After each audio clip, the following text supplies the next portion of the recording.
101 विदा। 7 दिन के अनवरत प्रयत्न से चित्र बनकर तैयार हो गया। इसके लिए अम्बपाली को प्रत्येक भाव विभाव के लिए अनेक बार नृत्य करना पड़ा। जो चित्र संपूर्ण हुआ वो साधारण चित्र न था, वो मूर्तिमती कला थी। देवी अम्बपाली की अलौकिक शरीर छटा और कला का विस्तार ही उस चित्र में न था, उसमें अम्बपाली की असाधारण संस्कृत आत्मा तक प्रतिबिंबित थी। वो चित्र वास्तव में संपूर्ण रीति पर आंखों से नहीं देखा जा सकता था। उसे देखने के लिए दिव्य भावुकता की आवश्यकता थी। चित्र को देखकर अम्बपाली स्वयं भी चित्रवत हो गईं। चित्र की समाप्ति पर सांध्य भोजन के उपरांत जब युवक गुफा में शयन के लिए जाने लगा तब उसने कहा, प्रियतमे, आज इस कुटी में तुम्हारी अंतिम रात्रि है।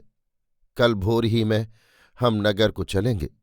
मैं अश्व लेता आऊंगा प्रिय, तनिक जल्दी तैयार हो जाना। मैं सूर्योदय से प्रथम ही तुम्हें नगर पौर पर छोड़कर लौट आना चाहता हूं। दिन के प्रकाश में मैं नगर में जाना नहीं चाहता। कल उसे इस कुटिया से चला जाना होगा।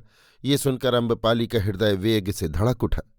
वो कहना चाहती थी, कल क्यों प्रिय, मुझे अभी और यहीं रहने दो, सदैव रहने दो, पर वो कह न सकी। उनकी वाणी जड़ हो गई। युवक ने कहा, कुछ कहना है प्रिय? बहुत कुछ, परंतु कहूं कैसे? कहो प्रिय, कहो।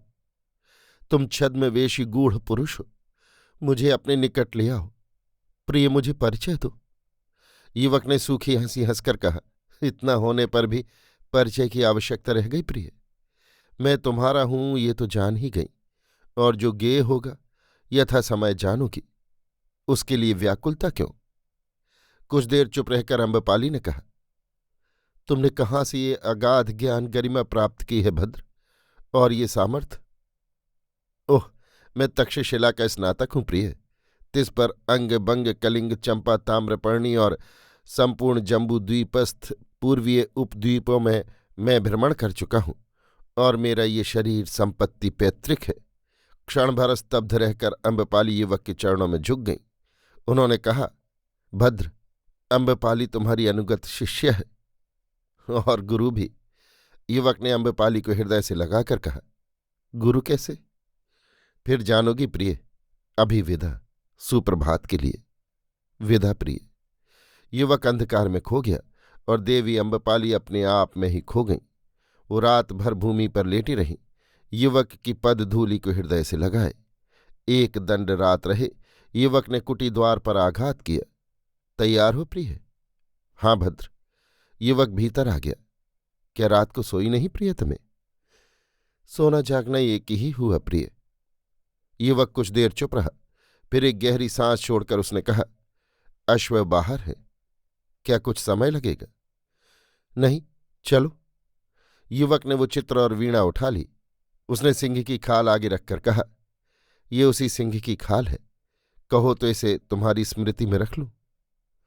वो तुम्हारी ही है प्रिय, इस अधम शरीर की खाल, हाड़, मांस, आत्मा भी।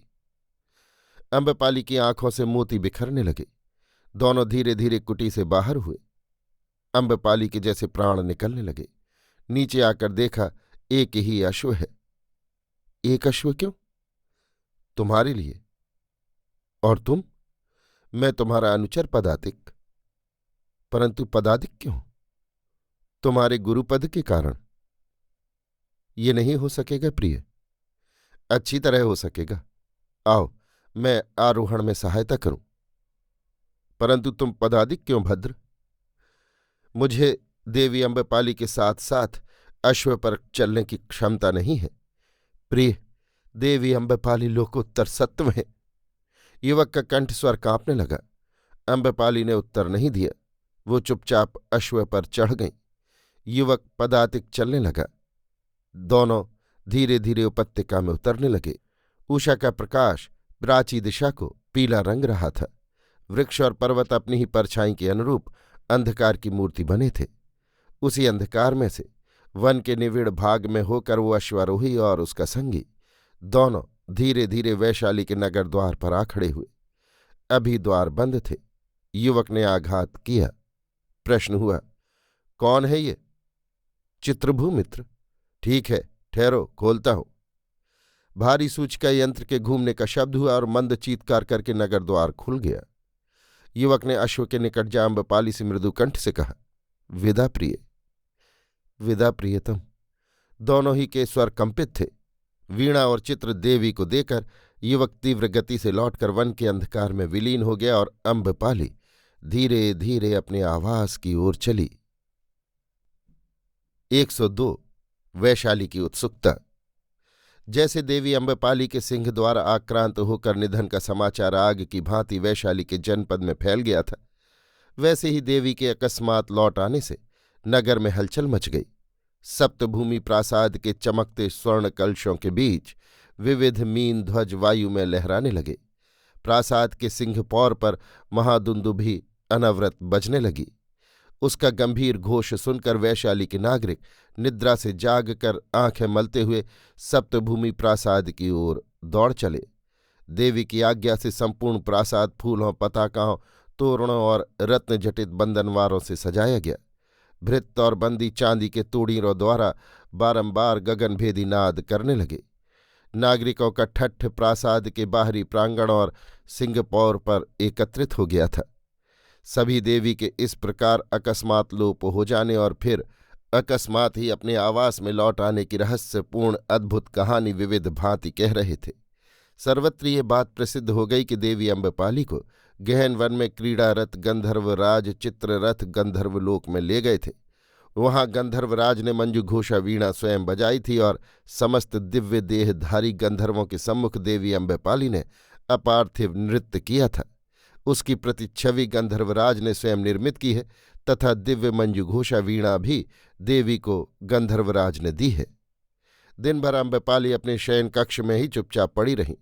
उन्होंने संध्या से प्रथम किसी को भी अपने सम्मुख आने का निषेध कर दिया था। इससे बहुत से सेठी पुत्र राजवर्गीय और सामंत कुमार आकर लौट गए थे। कुछ वहीं प्रांगण और अलिंद में टहलने लगे थे। तब विनयावनत मदलेखा ने उन सब को स्फटिक कक्ष से मृदु मंद मुस्कान के साथ संध्या के बाद आने को कहा। अभी देवी श्रांत क्लांत हैं, ये जानकर किसी ने हठ नहीं किया, किंतु आज के संध्या उत्सव की तैयारियां बड़े ठाठ से होने लगीं। इस फटिक के दीप स्तंभों पर सुगंधित तेल से भरे स्नेह पात्र रख दिए गए। तोरण और बंधनवारों एवं रंग बिरंगी पताकाओं से स्वागत गृह सजाया जाने लगा। कोमल उपधान युक्ति से रख दिए गए। शिवी कोजा क्षौम बिछाए गए। आसंदी सजाई गई। रत्नजटित मध्य पात्रों में सुवासित मध्य भरा गया। स्थान स्थान पर चौसर बिछाई गईं। सुंदर दासियां चुपचाप फुर्ती से सब काम करती दौड़ धूप कर रही थीं। संध्या की लाल प्रभा अस्तंगत सूर्य के चारों ओर फैल गई और वो धीरे धीरे अंधकार में व्याप्त हो गई। सप्तभूमि प्रासाद सहस्त्र दीप रश्मियों से आलोकित हो उठा। उसका प्रकाश रंगीन गवाक्षों से छन छन कर नील पद्म सरोवर पर प्रतिबिंबित होने लगा। धीरे धीरे नागरिक अपने अपने वाहनों पर चढ़ चढ़कर प्रासाद के मुख द्वार पर आने लगे। दंडधर और दौवारिक विविध व्यवस्था करने लगे। युवक नागरिक कौतूहल और उत्साह से भरे अम्बपाली को एक बार देख भर लेने को व्याकुल हो उठे, परंतु प्रहर रात गए तक भी देवी अपने एकांत कक्ष से बाहर नहीं निकली। इस समय वैशाली के श्रीमंत तरुणों से अतिथि गृह भर गया था। 1.5 दंड रात बीतने पर अम्बपाली ने प्रमोद गृह में प्रवेश किया। इस समय उनका परिधान बहुत सादा था। उनका मुख अभी भी सफेद हो रहा था। नेत्रों में विषाद और वेदना ने एक अप्रतिम सौंदर्य ला दिया था। सेठी पुत्र और सामंत युवक देवी का स्वागत करने को आगे बढ़े। देवी अम्बपाली ने आगे बढ़कर मृदु मंद स्वर में कहा, मित्रों, आपका स्वागत है। आप सब चिरंजीवी रहें। देवी चिरंजीवी हो, अनेक कंठों से यही स्वर निकला। देवी मुस्कुराईं और आगे बढ़कर स्फटिक की एक आधार वाली पीठ पर बैठ गई। उन्होंने स्वर्णसेन को देखकर आगे हाथ बढ़ाकर कहा, युवराज, आगे आओ। देखो किस भांति हम पृथक हुए और किस भांति अब फिर मिले। इसको जीवन का रहस्य कहा जा सकता है। स्वर्णसेन ने द्रवित होकर कहा, किंतु देवी, मैं साहस नहीं कर सकता। देवी की आपदा का दायित्व तो मुझी पर है। आपदा कैसी मित्र? उसे स्मरण करने से अब भी हृदय कांप उठता है। कैसा भयानक हिंस्र जंतु था वो सिंह। किंतु वो तो एक दैवी प्रताड़ना थी मित्र। उसके बाद तो जो कुछ हुआ वो अलौकिक ही था। तब क्या ये सत्य है देवी कि आपका वन में गंधर्वराज से साक्षात हुआ था? एक अपरिचित युवक ने तनिक आगे बढ़कर कहा। युवक अत्यंत सुंदर, बलिष्ठ और गौरांग था। उसके नेत्र नीले और केश पिंगल थे। उठान और खड़े होने की छवि निराली थी। उसका वक्ष विशाल और जंघाएं पुष्ट थीं। देवी ने उसकी ओर देखकर कहा, परंतु भद्र, तुम कौन हो? मैं पहली ही बार तुम्हें देख रही हूं। स्वर्णसेन ने कहा, ये मेरा मित्र मणिभद्र गांधार है। ज्ञातिपुत्र सिंह के साथ तक्षशिला से आया है। वहां इसने आचार्य अग्निदेव से अष्टांग आयुर्वेद का अध्ययन किया है और अब ये कुछ विशेष रासायनिक प्रयोगों का क्रियात्मक अध्ययन करने आचार्य गौड़पाद की सेवा में वैशाली आया है। स्वागत भद्र। अम्बपाली ने उत्सुक नेत्रों से युवक को देखकर मुस्कुराते हुए कहा, प्रियदर्शी सिंह तो मेरे आवास के विरोधी हैं। उन्होंने तुम्हें कैसे आने दिया प्रिय? और आचार्य से कैसे प्रयोग सीखोगे? लौह वेद और शरीर वेद संबंधी। क्या वे सब सत्य हैं प्रिय भद्र? आचार्य गौड़पाद से तो मैं बहुत भय खाती हूं। भय कैसा देवी? आचार्य की भावभंगी ही कुछ ऐसी है। वो हंस पड़ी। युवक भी हंस पड़ा। अम्बपाली ने अपना हाथ फैला दिया। युवक ने देवी के हाथ को आदर से थाम कर कहा, तो देवी, क्या ये सत्य है कि? हाँ, सत्य ही है प्रिय। उसी भांति जिस भांति तुम्हारे लौह वेद और शरीर वेद के वे विशिष्ट प्रयोग। स्वर्णसेन ने शंकित सा होकर कहा, तो सिंह का आक्रमण क्या प्रताड़ना थी? निसंदेह युवराज। क्या तुमने वो दिव्य वीणा और चित्र देखा नहीं? देख रहा हूं देवी। तो इस सौभाग्य पर मैं आपको बधाई देता हूं। मणिभद्र ने कहा, मैं भी आर्य। धन्यवाद मित्रों। आज अच्छी तरह पान करो। आज मैं संपूर्ण हूं, कृतकृत्य हूं। मैं धन्य हूं मित्रों। मैं देवजुष्टा हूं। चारों ओर देवी अम्बपाली की जय जयकार होने लगी और तरुण बारंबार मद्य पीने और देवी अम्बपाली की जय चिल्लाने लगे। 103 दो बटारू। चंपा, वैशाली और राजगृह का मार्ग जहां से 3 दिशाओं को जाता है, उस स्थान पर एक अस्थिक नाम का छोटा सा गांव था। गांव में बस्ती बहुत कम थी, परंतु राजमार्ग के इस तिराहे पर होने के कारण इस गांव में आने जाने वाले बटारू सार्थवाह और निगमों की भीड़ भाड़ बनी ही रहती थी। गांव राजमार्ग से थोड़ा हटकर था, परंतु राजमार्ग पर ठीक उस स्थान पर जहां से 3 भिन्न दिशाओं के 3 मुख्य मार्ग जाते थे।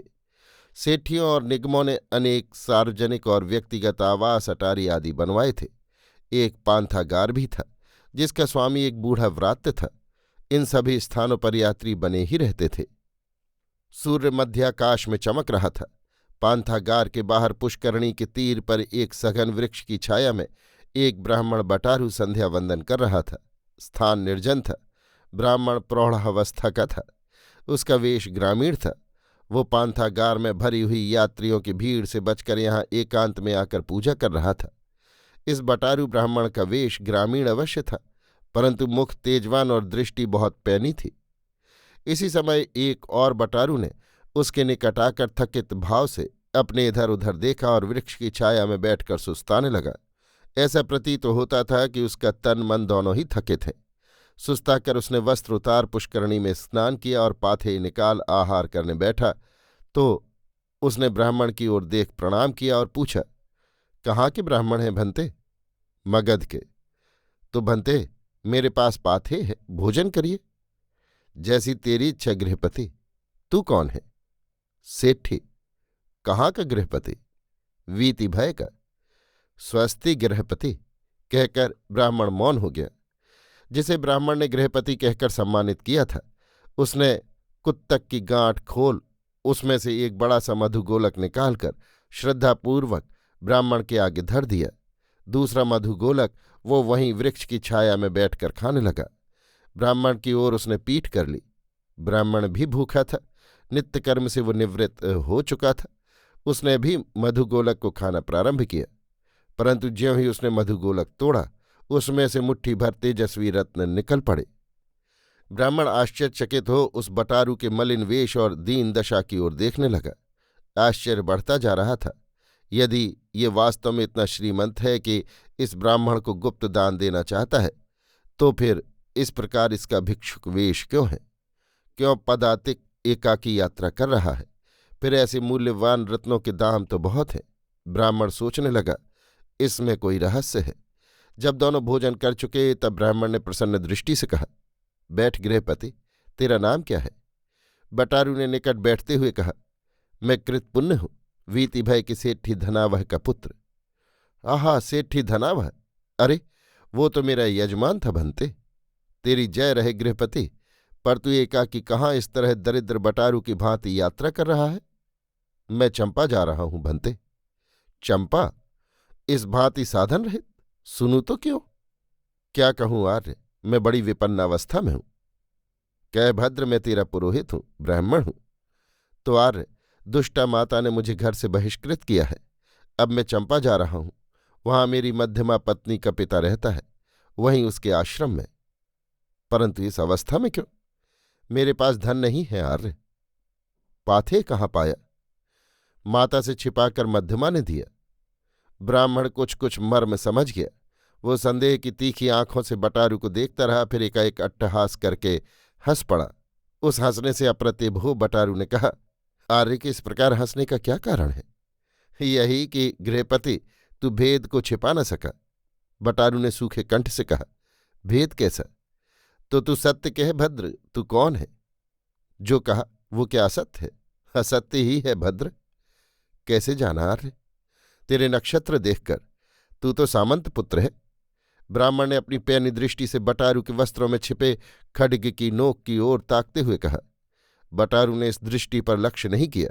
उसने पृथ्वी में गिरकर ब्राह्मण को प्रणाम किया और कहा, आप त्रिकालदर्शी ब्राह्मण हैं, मैं सामंत पुत्र ही हूं। उस दुष्ट सेठनी ने मुझे अपनी 4 पुत्र वधुओं में नियुक्त किया था तथा यथेच्छ शुल्क देने का वचन दिया था। अब 5 संतति उत्पन्न कर मुझे उस मेधका ने छूछे हाथ खदेड़ दिया। मध्यमा ने मुझे पाथे दे चंपा का संकेत किया है, वहां मैं उसकी प्रतीक्षा करूंगा। परंतु तू कौन है आयुष्मान? अपना वास्तविक परिचय दे, मैं तेरी सब इच्छा पूरी करने में समर्थ हूं। तो आर्य, मैं लिच्छवी हूं और वैशाली से प्रताड़ित हूं। मैंने वैशाली को उच्छेद करने का प्रण किया है। ब्राह्मण चमत्कृत हुआ। उसने उत्सुकता को दबाकर कहा, तू लिच्छवी होकर वैशाली पर ऐसा क्रुद्ध क्यों है? आर्य, वैशाली के गणों ने मेरी वाग्दत्ता अम्बपाली को नगर वधु बनाकर मेरे नागरिक अधिकारों का हरण किया है। तो आयुष्मान, तू कृत संकल्प होकर कैसे नियुक्त हुआ? और अब फिर तू उसी मोह में है? तो आर्य, मैं क्या करूं? तू वैशाली का उच्छेद कर। किस प्रकार आर्य? मेरा अनुगत होकर। तो मैं आपका अनुगत हूं। तो भद्र, ये ले। ब्राह्मण ने वस्त्र से निकालकर वे मुट्ठी भर तेजस्वी रत्न उसके हाथ पर रख दिए। रत्नों की ज्योति देख बटारू की आंखों में चकाचौंध लग गई।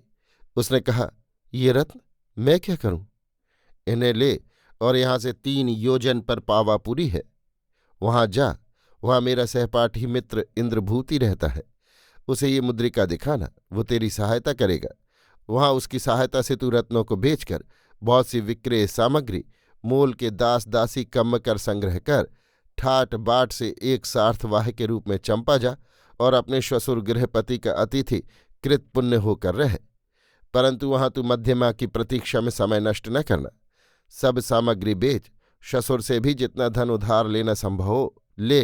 भारी सार्थवाह के रूप में बिक्री करता और माल मोल लेता हुआ बंग, कलिंग, अवंती, भोज, आंध्र, माहिष्मति, भृगु, कच्छ और प्रतिष्ठान की यात्रा कर। ये लेख ले और जहां जहां जिन जिनके नाम इसमें अंकित हैं उन्हें ये मुद्रिका दिखा। उनके सहयोग से वैशाली के अभियान में अपना पूर्व परिचय गुप्त रख कृतपुण्य सार्थवाह होकर प्रवेश कर। आदेश में तुझे वहीं दूंगा। ब्राह्मण की बात सुन और लक्षावधि स्वर्ण मूल्य के रत्न उसके द्वारा प्राप्त कर उसने समझा कि ये ब्राह्मण अवश्य कोई छद्मवेशी बहुत बड़ा आदमी है, परंतु वो उससे परिचय पूछने का साहस नहीं कर सका। उसने विनयावनत होकर कहा, जैसी आज्ञा, परंतु आपके दर्शन कैसे होंगे? भद्र, वैशाली के अंतरायण में नंदन साहू की हट्ट है, वहीं तू बटारू ब्राह्मण को पूछना, परंतु इसकी तुझे आवश्यकता नहीं होगी। यहाँ प्रतिष्ठा योग्य स्थान लेकर अंतरायण में निगम सम्मत होकर हट्ट खोल देना। तेरा वैशाली में आगमन मुझ पर अप्रकट न रहेगा। ये कहकर ब्राह्मण ने उसे एक लिखित भूर्ज पत्र दिया और कहा, जा पुत्र अपना कार्य सिद्ध कर। बटारू ने अपना मार्ग लिया। ब्राह्मण भी अपना झोला कंधे पर डाल दंड हाथ में ले दूसरी ओर चला। 104 दस्यु बलभद्र। वैशाली में अकस्मात ही एक अतर्कित भीति की भावना फैल गई। नगर के बाह और अंतरायण सभी जगह बलभद्र की दुस्साहसिक डकैतियों की अनेक आतंकपूर्ण साहसिक कहानियां जगह जगह सुनी जाने लगीं। जितने मुंह उतनी ही बातें थीं। सभी परिजन और राजवर्गीय उत्तेजित हो उठे। परिषद का वातावरण भी क्षुब्ध हो गया था, पर दस्यु बलभद्र और उसके दुर्धुर्ष दस्युओं को कोई पकड़ नहीं सका। अट्टी रक्षकों को बारंबार सावधान करने पर भी इधर उधर राह चलते धनपति लुटने लगे। ग्रामों से अशांत सूचनाएं आने लगीं। एक दिन परिषद का राजस्व नगर में आते हुए मार्ग में लुट गया और उसके कुछ दिन बाद ही दिन दहाड़े अंतरायण भी लूट लिया गया। इस घटना से वैशाली में बहुत आतंक छा गया। लोग नगर छोड़कर भागने लगे। बहुतों ने अपने रत्न पृथ्वी में गाड़ दिए, परंतु नगर के सामंत पुत्र इन सब झंझटों से उदासीन थे। वे दिन भर अलस भाव से संध्या होने की प्रतीक्षा में आंखें बंद किए पड़े रहते। संध्या होने पर सज धज कर अलंकृत हो स्वर्ण रत्न कुर्वक कोष में भरकर और उत्सुक आकुल भाव से सप्तभूमि प्रासाद के स्वर्गलोक में जाकर सुरा सुंदरी संगीत के सुख भोग और द्यूत विनोद में आधी रात तक डूबते उतराते। फिर आधी रात व्यतीत हो जाने पर सूना कुर्वक कोष सूने हृदय से उनींदी आंखों को खोलते मींचते मध्य के मद में लड़खड़ाते अपने अपने भृत्यों के कंधों का सहारा लिए अपने अपने वाहनों में अर्धमृतकों के समान पड़कर अपने घर जाते और मृतक से अत्यंत गर्हित भाव से बेसुध होकर दोपहर तक पड़े रहते थे। विश्व में कहाँ क्या हो रहा है ये जैसे वे भूल गए थे। उन्हें एक वस्तु याद रह गई थी, अम्बपाली की मंद मुस्कान, उसका स्वर्ग सदन सप्तभूमि प्रासाद, सुगंधित मदिरा और अनगिनत अछूते यौवन। 105 युवराज स्वर्णसेन। स्वर्णसेन ने मद्य पीकर रिक्त मद्य पात्र दासी की ओर बढ़ा दिया और अर्धनिमीलित नेत्रों से उसे घूर कर कहा, और दे। दासी पात्र हाथ में लिए अवनत वदन खड़ी रही। इस बार उसने मद्य पात्र भरा नहीं। स्वर्णसेन ने कहा, मद और दे हला। अब नहीं। युवराज ने कुछ अधिक नेत्र खोलकर कहा, अब और क्यों नहीं, दे हंदजे, मद दे। वो अधिक हो जाएगा भंते। दासी ने कातर वाणी से कहा। युवराज उठकर बैठ गए। उन्होंने कुछ उत्तेजित होकर दे हला, मद दे कहते हुए वेग से हाथ हवा में हिलाया। दासी ने एक बार फिर कातर नेत्रों से युवराज को देखा और फिर चुपचाप पात्र भरकर युवराज के हाथ में दे दिया। इसी समय एक दंड धरने आकर महाअट्टवी रक्षक सूर्यमल्ल के आने की सूचना दी। सूर्यमल्ल स्वर्णसेन के अंतरंग मित्र थे। उनके लिए कोई रोक टोक नहीं थी। वे दंडधर के पीछे ही पीछे चले आए। स्वर्णसेन ने उद्योग करके अपनी आंखें खोलकर जिज्ञासा भरी दृष्टि से उनकी ओर देखा। उस देखने का अभिप्राय ये था कि इस असमय में क्यों। सूर्यमल ने साभिप्राय दासी की ओर देखा। दासी नतमस्तक वहां से चली गई। सूर्यमल्ल ने कहा, सुना है तुमने स्वर्ण, आज अंतरायण लुट गया है। मध्यपात्र अभी भी स्वर्णसेन के होठों से लगा था। अब उन्होंने आंखें बंद कर लीं। सूर्यमल्ल ने उत्तेजित होकर कहा, मैं महाबलाधिकृत का संदेश लाया हूं। महाबलाधिकृत ने असमय क्या संदेश भेजा है मित्र? स्वर्णसेन ने लड़खड़ाती वाणी से पूछा। यही कि हम अभी तत्काल 10 सहस्त्र सेना लेकर मधुवन को घेर लें। अभी क्यों, फिर कभी क्यों नहीं? उन्होंने मध्यपात्री को ओर फेंकते हुए कहा, चर ने संदेश दिया है कि दस्यु बलभद्र मधुबन में छिपा है। दस्यु से तुम डरते हो सूर्यमल? धिक्कार है। किंतु गणपति का आदेश है कि हम अभी 10 सहस्त्र सैन्य। परंतु हम क्यों, तुम क्यों नहीं? मैं भी साथ चलता हूं। तो चल मित्र, तनिक सहारा देकर उठा तो। सूर्यमल ने स्वर्णसेन को उठाकर खड़ा किया। स्वर्णसेन ने लड़खड़ाते हुए कहा, चलो अब। कहाँ? देवी अम्बपाली के आवास को। और महाबलाधिकृत का आदेश? वो कल सूर्योदय के बाद देखा जाएगा। परंतु दस्यु? उस भाग्यहीन दस्यु को अभी कुछ क्षण मधुवन में विश्राम करने दो मित्र। सूर्योदय होने पर मैं उसे अपने खड्ग से खंड खंड कर दूंगा। सूर्यमल्ल ने क्रुद्ध होकर कहा, ऐसा नहीं हो सकता, महाबलाधिकृत का आदेश है।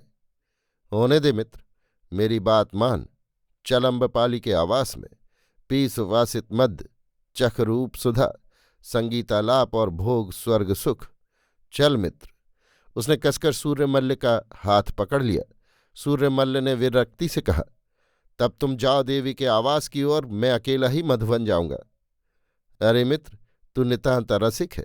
ये चंद्रमा की ज्योत्सना, ये शीतल मंद सुगंध समीर, ये मादक यौवन, ये तारों भरी रात। चल मित्र, चल।